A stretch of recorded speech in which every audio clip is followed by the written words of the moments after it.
Hey guys, what is going on? Jurgen from ZurGrinoSports here, coming at you with the 2021 Elimination Chamber review. Quickly before we get into the review, though, self-plug time. If you'd like to support me and the channel, you can do so over at Patreon. First link in the description. I also opened up a Discord server. If you want to hop in there, the link is in the description. And follow me on Twitter, of course. Let me know what you guys thought of Elimination Chamber down in the comments. And at the end of the review, if you liked my review, leave a like and subscribe. So without further ado, let's get into the review.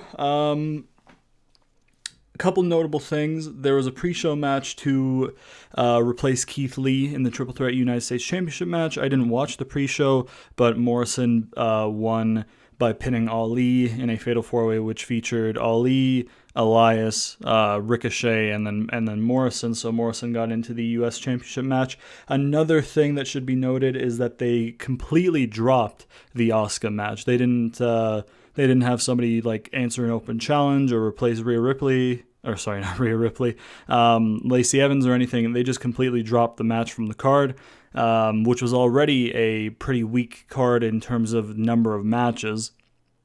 And apparently they made that decision to drop Asuka from the card 30 minutes before they went live. So WWE, not even giving Asuka just a, open challenge title defense.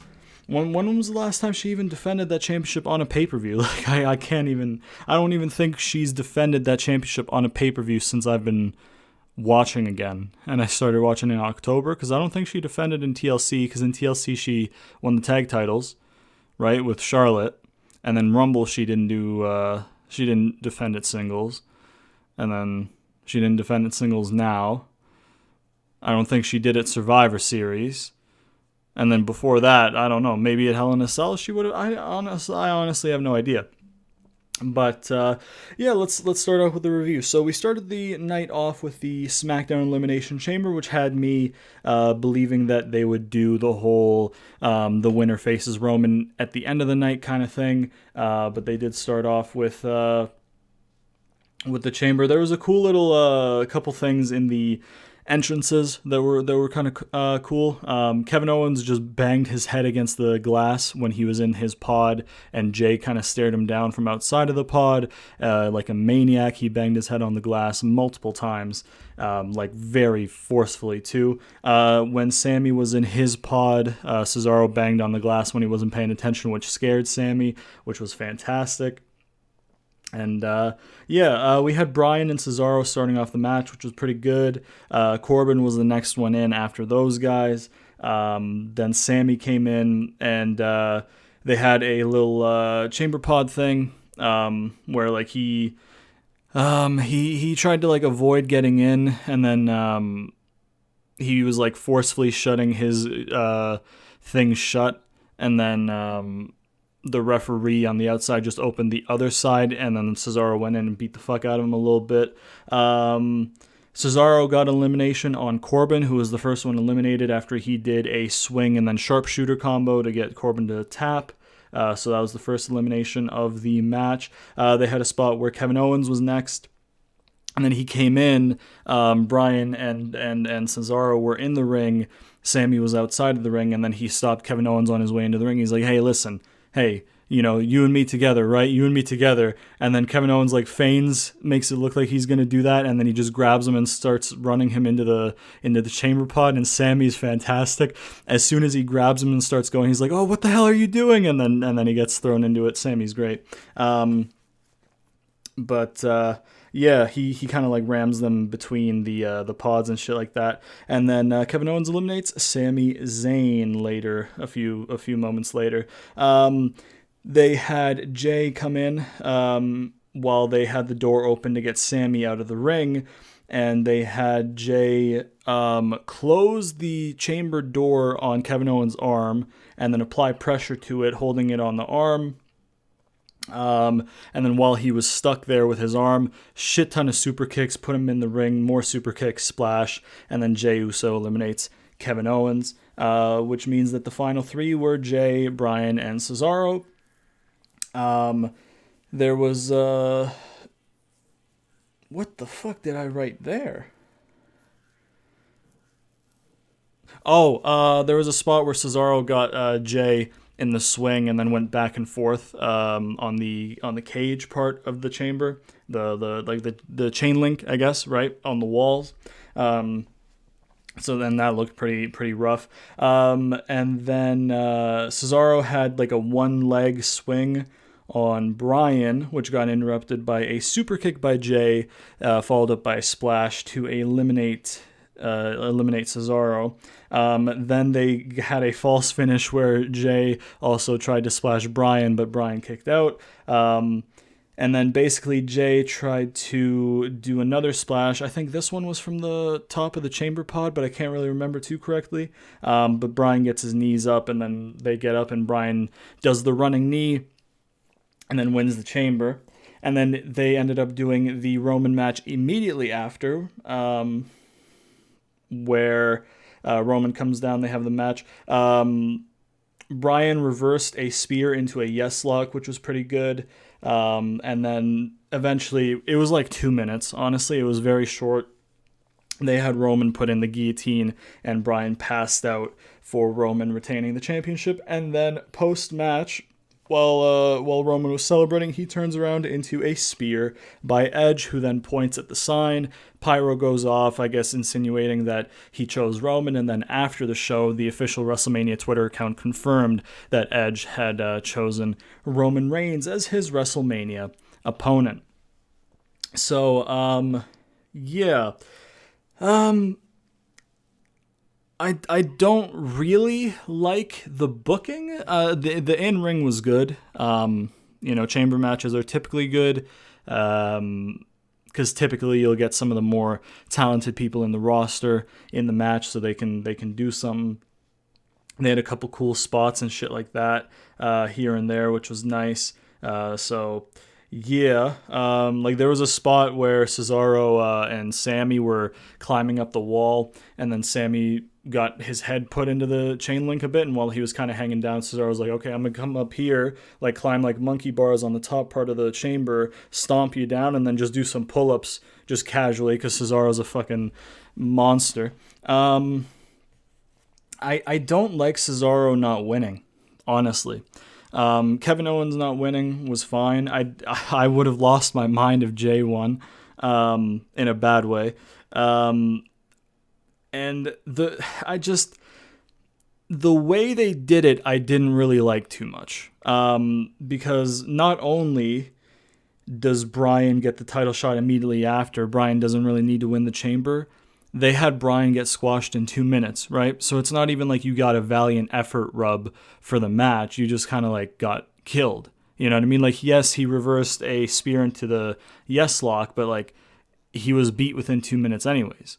And even if they were to have done a longer match where like Bryan actually fights back, maybe gets a finish, kicks out of a couple of Roman's finishes, you know what I mean? Bryan wouldn't have needed that anyway. So I don't really see the logic behind Cesaro not winning, because Cesaro has a whole lot of momentum right now. The fans are behind him. They've been behind him for years, but they're especially behind him right now because it looks like he was actually starting to get a push. But I guess, he signed that new contract, so they, brushed that, swept that under the rug. I really don't understand the decision to not have Cesaro win. You know what I mean? Because Cesaro could have won here, gotten close in the match, and then, do a singles match 100% at Fastlane. Seth gets involved and sets up Seth and Cesaro. You could do that. But instead, you just had Cesaro lose just pretty much clean to Jey Uso, who hasn't won since November, but he got 2 eliminations in the match. So I don't understand the booking of it. Once again, the in-ring was good. It's just the booking doesn't really make much sense to me. Roman retaining makes a lot of sense. Roman should have retained against anybody. I don't have a problem with Roman retaining. I do have a problem with it being in a 2-minute squash. And then I have a problem with who he did it against. Granted, Bryan's not an awful pick. I just think anybody but Cesaro was the wrong pick. They aren't bad picks. It's just he's so over, everybody's so behind him, he has all that momentum. He was the most logical option, and they didn't take the most logical option. So that was kind of peculiar to me. I didn't really like the booking on that one, but the in-ring was fine.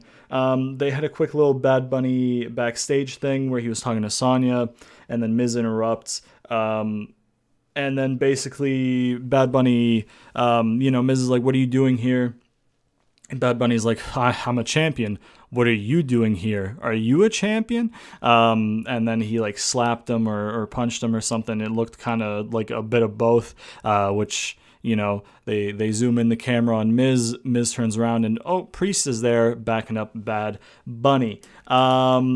A lot of people shat on this on Twitter. I was quickly browsing on Twitter. People are like, "Oh, why is he there?" It's like, because he gets a lot of fucking publicity for the company, and he's making a star in Damian Priest. A couple of reasons there for you. But yeah, so strong opener to the show in terms of in-ring. Just the booking, I personally didn't really like too much. We had the United States Championship triple threat match. Obviously, Morrison replacing Keith Lee. MVP came out on a crutch. So after the knee thing on Raw, and the match itself was good for the time that they were allotted. You know what I mean? They got an okay amount of time. Nothing like too particularly remarkable in terms of spots or specific maneuvers really that I can remember all that well. But the match was solid, and Riddle ended up winning the championship. Basically, he hit Lashley across the back when Lashley was setting something up on Morrison. He hit Lashley across the back with the crutch that he took from not Paul Heyman. What the fuck am I talking about? From MVP. Or was it Morrison who got the... So I think it might have been Morrison, actually. Yeah, no, Morrison, sorry, did the whole crutch thing, because he did Starship Pain on Lashley, and then Lashley kicked out, and then MVP was talking shit, and he's like, "Shut the hell up," and he got out of the ring, and he took the crutch, I think, and then he hit Lashley across the back. Lashley like got out of the ring and kind of like was selling the crutch, and then Riddle ended up beating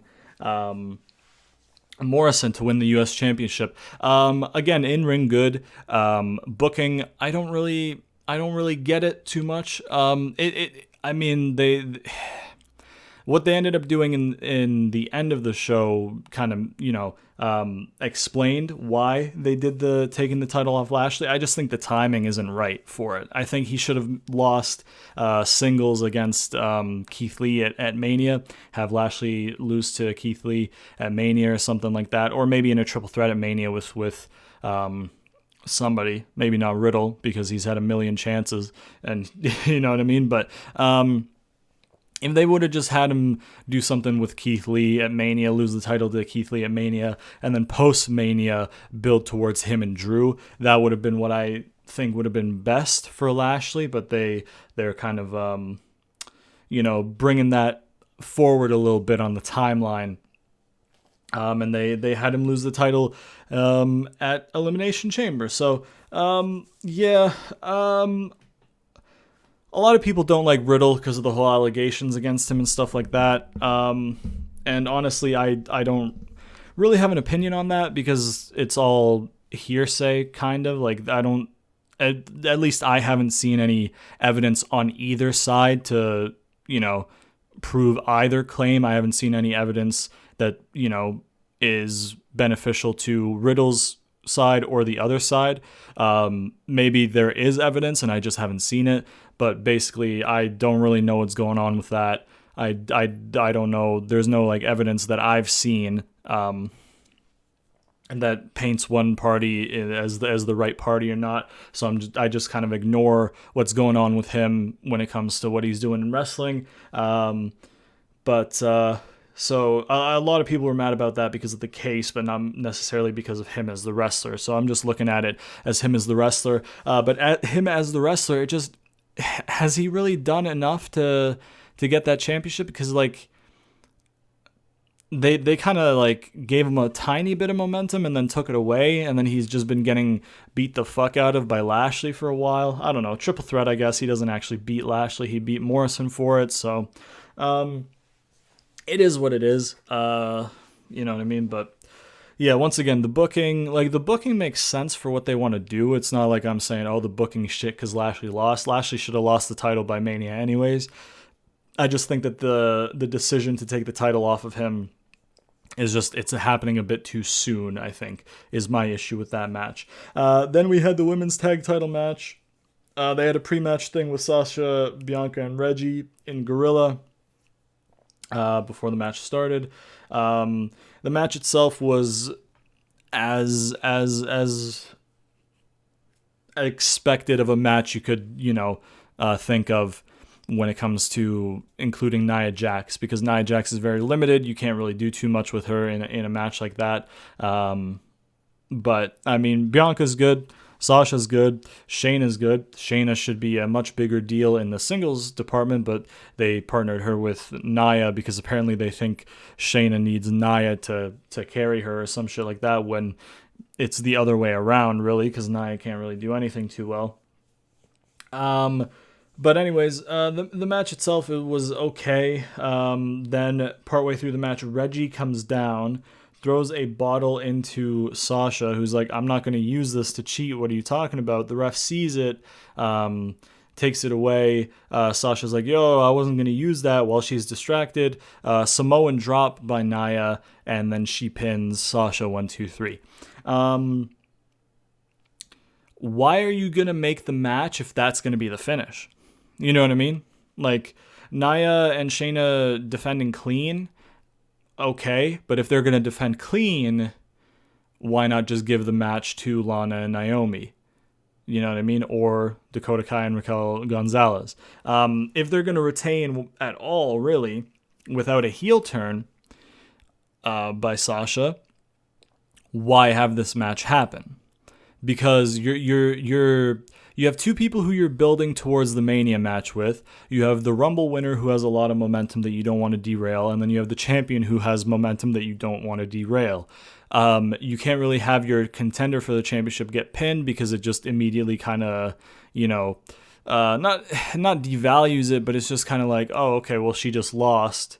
You know what I mean? And there was no story in the loss or anything like that. It's not like they did anything that caused her storyline-wise to lose. It's just a match. So it would have been bad to have Bianca lose. And it's also equally as bad to have Sasha take the pin, especially after just a Samoan drop. Like, it was just a regular old Samoan drop, and then that was enough to pin Sasha. It didn't make much sense. You know what I mean? So I don't... If you were just going to have them retain and you're not going to turn Sasha heel this early, why not? Why do you even give them a match like that? You know what I mean? It's just, it doesn't really make sense. The booking again. So yeah, that was a really weird one for me. And then we had a quick little segment with Miz and his briefcase, and then MVP talking to him, looking like MVP's trying to sell him on something, which we'll get to in a second. But then we had the Raw Elimination Chamber, or more importantly, the WWE Championship Elimination Chamber match. Jeff and Randy started it off. Drew was the third one in. Kofi was the fourth one in. Kofi was not replaced by Ali. Huge missed opportunity right off the bat. Kofi did do a cool little thing in his entrance where he kind of looked back up the ramp to try and to kind of call back to when Edge took him out. However, I feel like that was Vince being like, oh, hey, you guys all wanted this? Fuck you, we're not going to do what makes sense. I feel like that's, like, you know what I mean? I don't know if that was something that Kofi necessarily did on his own, or if Vince was like, when you go out there, look back to call on that, because we want to show these marks who think they can book better than us that they're wrong, even though the booking all night has been lackluster, in my opinion. Granted, again, maybe I am one of those marks, one of those jabroni marks on the internet, because I'm just some dude on the internet whose opinion doesn't matter, but I give it anyways because that's the internet. But yeah, Kofi rolls up Randy clean, and then Randy's out of the match. Randy RKO's Kofi and then Jeff. While Randy's doing this shit, AJ's in his pod. He tells Omos to rip his plexiglass off, which Omos does. And then AJ jumps down, walks around to the open door that's open so that Randy can get out, and then waits for Randy to kind of leave, gets in, and then starts wrestling. And then Omos is ejected by Adam Pearce, who runs down. A few big problems just in that sequence right there. Randy getting rolled up without any Fiend stuff, you know what I mean? Not necessarily upset at like a Fiend return not happening, because maybe it is a little bit too early to show the new Fiend. It wouldn't hurt, I don't think. Like, I would have been happy to see the new Fiend return in the chamber, but I don't think it's a bad idea to hold off on like showing the new him and having his physical return for closer to Mania. The thing is, they didn't do anything Fiend related. They did absolutely nothing Fiend related. Not like Alexa showing up in the chamber pod, setting the chamber pod on fire, doing this or that, something like that. Like, nothing happened, and I just don't understand why.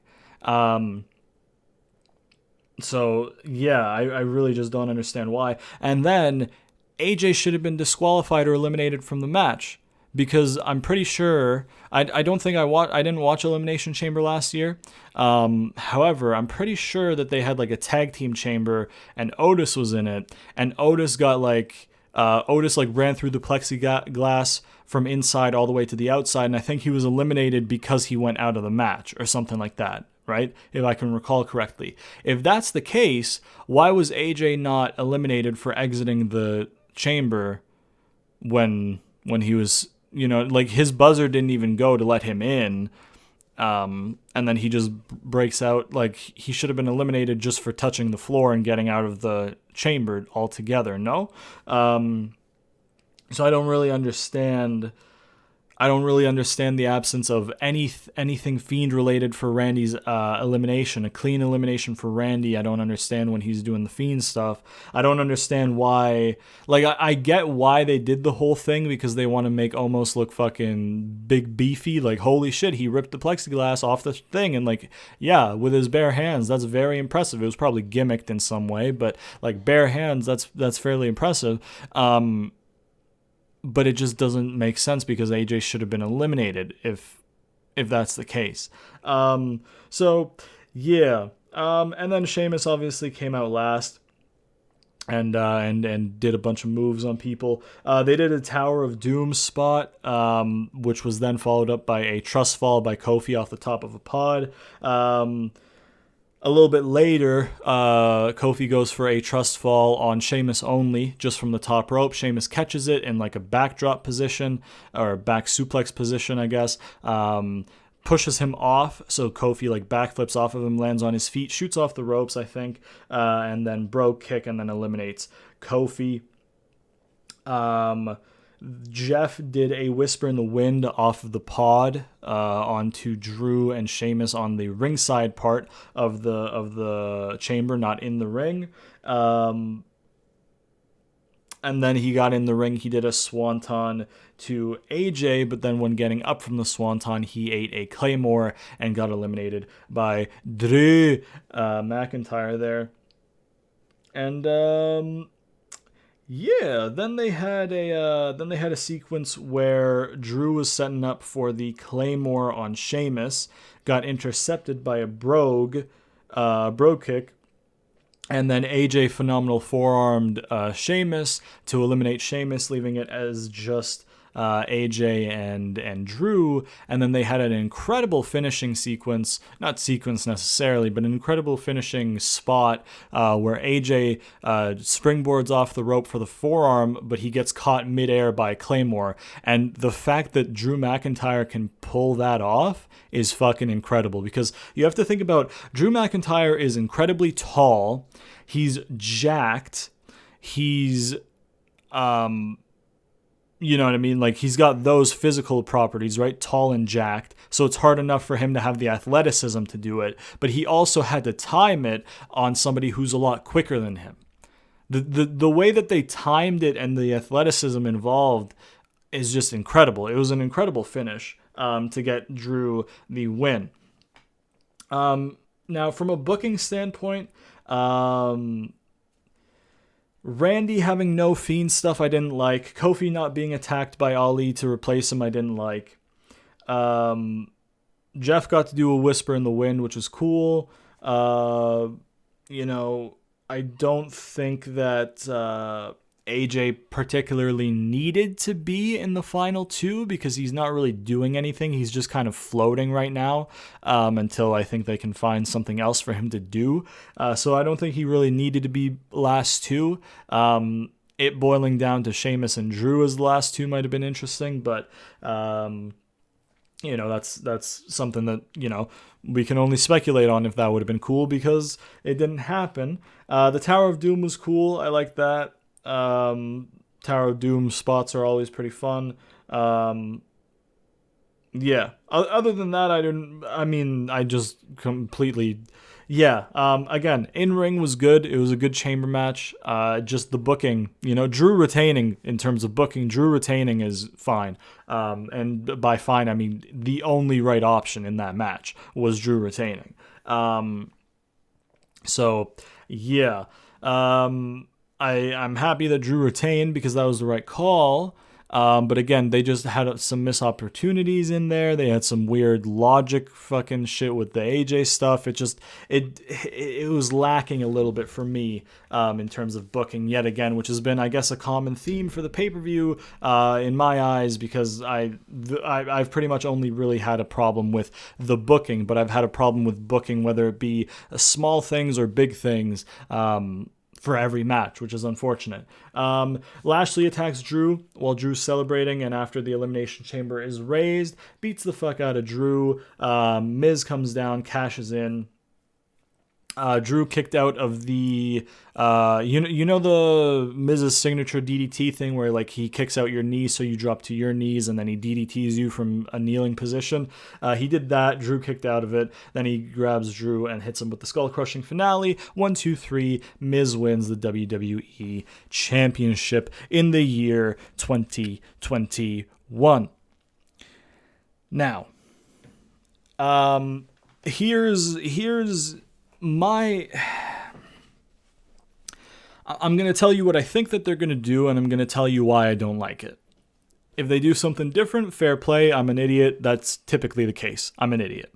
What I think that they're going to do is either tonight on Raw or at Fastlane, Miz is going to drop the title to Lashley.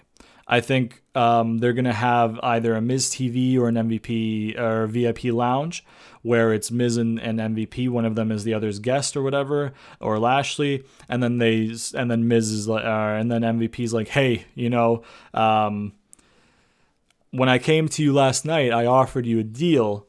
Lashley softens up Drew for you to cash in. You give Lashley the first shot. We want it tonight or we want it at Fastlane, whatever you say.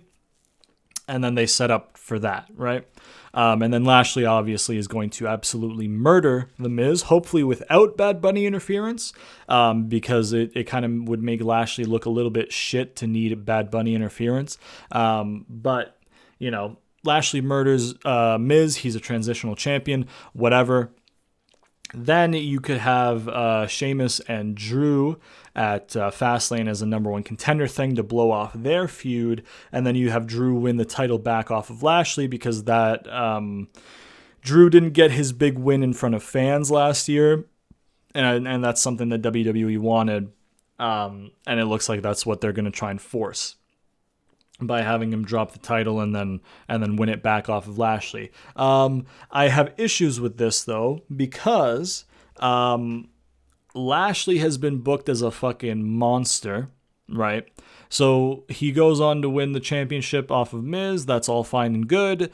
And in his first title defense, he loses, right? So you just derail Lashley right there. All that build to get Lashley all big and strong and big beefy boy on Lesnar levels, kind of, goes down the drain because he loses in his first title defense. And then you could say, oh, he can just win it back the next pay-per-view. They just want the Drew visual. But then you've already derailed Lashley a little bit. You'll have ruined his like momentum a little bit. And then at the same time, you're devaluing Drew because now he's had 3 title reigns and 2 of them were short ones. You know what I mean? Relatively short, because the one since he won it back from Randy has been a couple months now.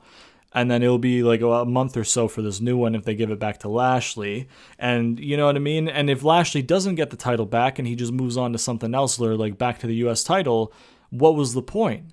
You know what I mean? I don't like Miz being WWE champion in 2021, honestly. But if it's just as a transitional thing for one night only or for like a month until Fastlane, I honestly don't have problems with it. If they find a way to give him some sort of long ass run, then yeah, I fucking hate it. But honestly, the way that they look like they're going to do it is he's just going to be there to pretty much award it to Lashley, really. I'd prefer if they had Lashley kill him tonight for the title. That way we just get as little of Miz as champion as possible. And that's not really a thing on Miz. I think it's just like his time isn't now. His time was 2016 to have that title. The time has passed now. And it'll be memorable if it's a one-day reign. You know what I mean? If he holds it for like a month and then like nobody's really going to remember him being WWE champion, really, in the grand scheme of things. But if he's champion for a day, it'll be kind of a Zack Ryder thing where you're like, hey, remember when Zack Ryder won the U.S. title and then lost it to Miz?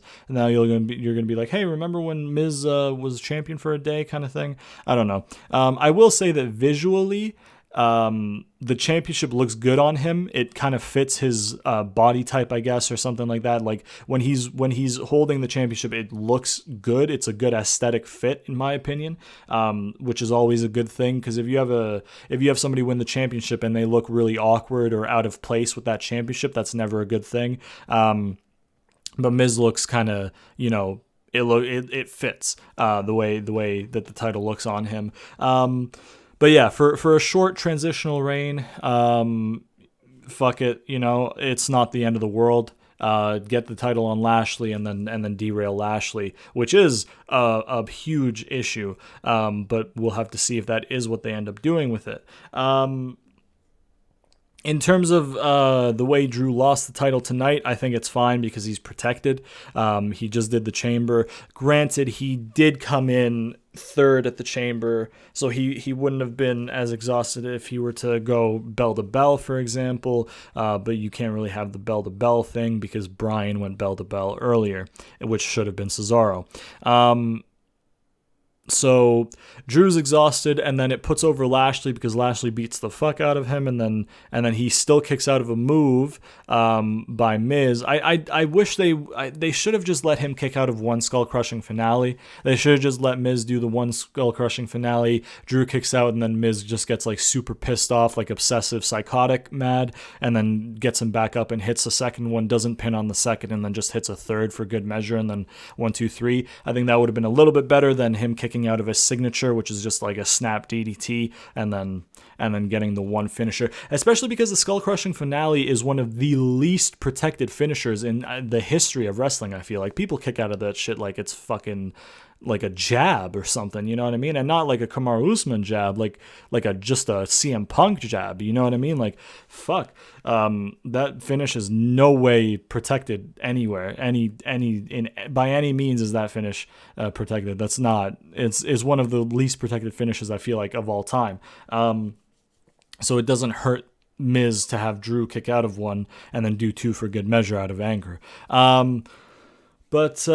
Yeah, so. In terms of the cash in, and in terms of where I think they're going for it, I'm fine with the booking.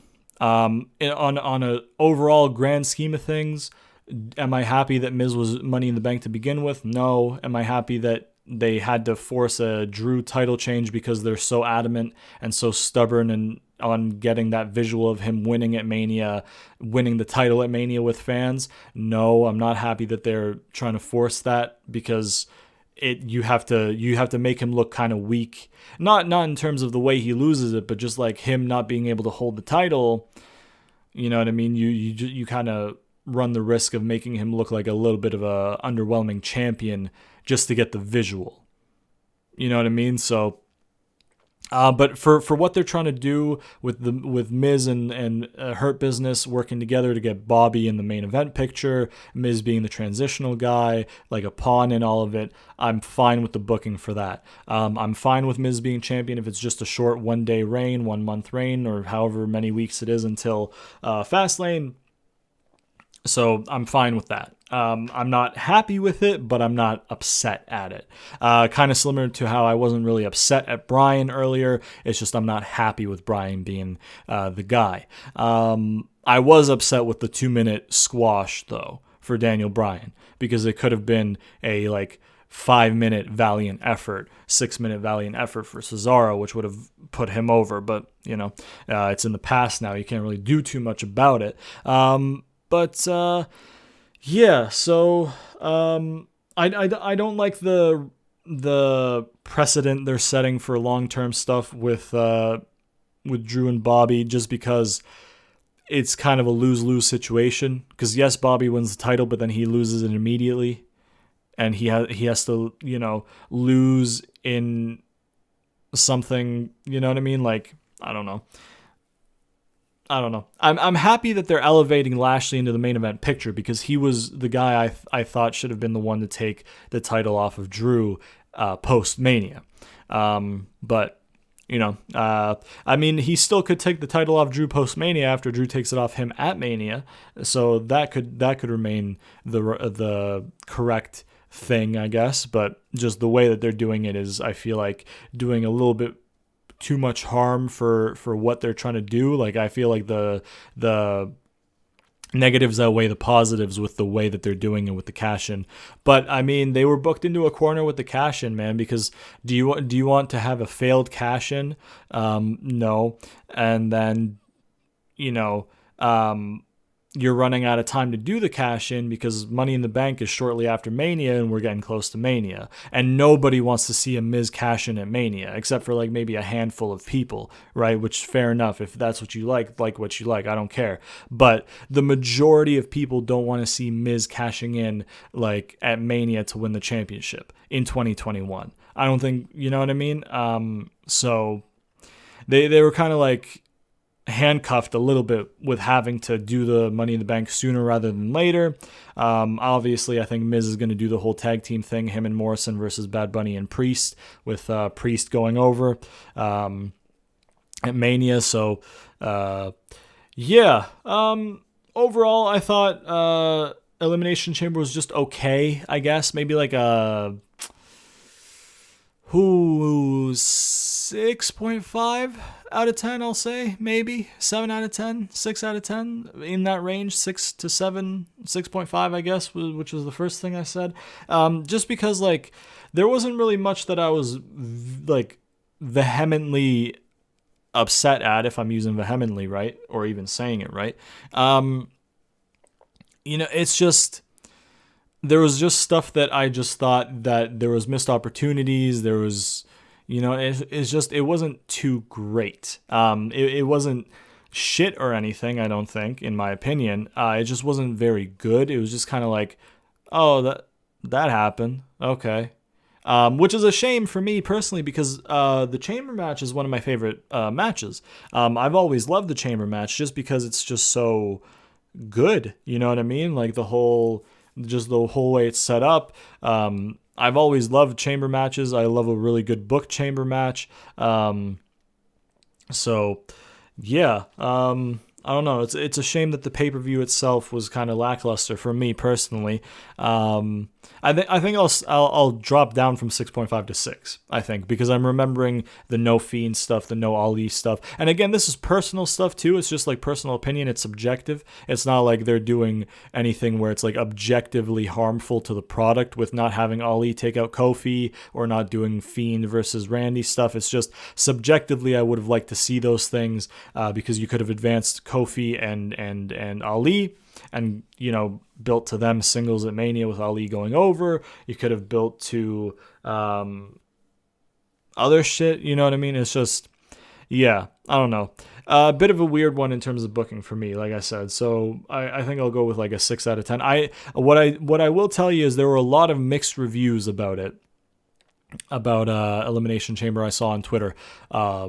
Like half the people hated the shit and half the people loved it, which was what I was seeing. So, fair play. I don't know. Maybe it was closer to a 7. I don't know. It just doesn't feel like a 7 though, but I feel like 6 is too low.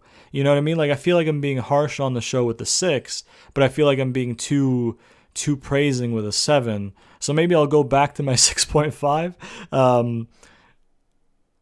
But like the 6.5 seems harsh too though. But the 7 seems like too much. I don't know. I'm 6 3/4. I don't know. It's somewhere between like in a buffer between 6.5 and 7, I guess is what I'll. But then now I remember other shit. Now I want to go back down to 6. Let's just do 6 to 7 range, okay? Just any given second of any given minute of any given hour of any given day of any given week of any given year of any given decade of continuous so on and so forth. My answer could range between bottom of 6 to bottom of 7, I guess. Maybe for the meme I'll give it a 6.9. Got him. But yeah. So somewhere between 6 and 7, just ever changing, ever fluid changing of my opinion. But that was my opinion. Let me know what your opinion was of the pay-per-view down in the comments below. Like I said at the beginning, if you would like to support me and the channel, you can do so over at Patreon. First link in the description. If not, that's A-OK. The Discord server is also in the description. We have a voice channel in there where me and a couple guys watched along together in the call. We reacted at the same time and stuff. It was pretty chill, and we had a pretty long conversation afterwards. So if you want to watch the future pay-per-views along with myself and other people who watch my videos and stuff like that, head on over to the Discord, as well as just talking randomly in chats and stuff. So you could do that. You can follow me on Twitter down in the description below as well. If you'd like to check out some of the other stuff I do on the channel, I primarily do gameplay stuff.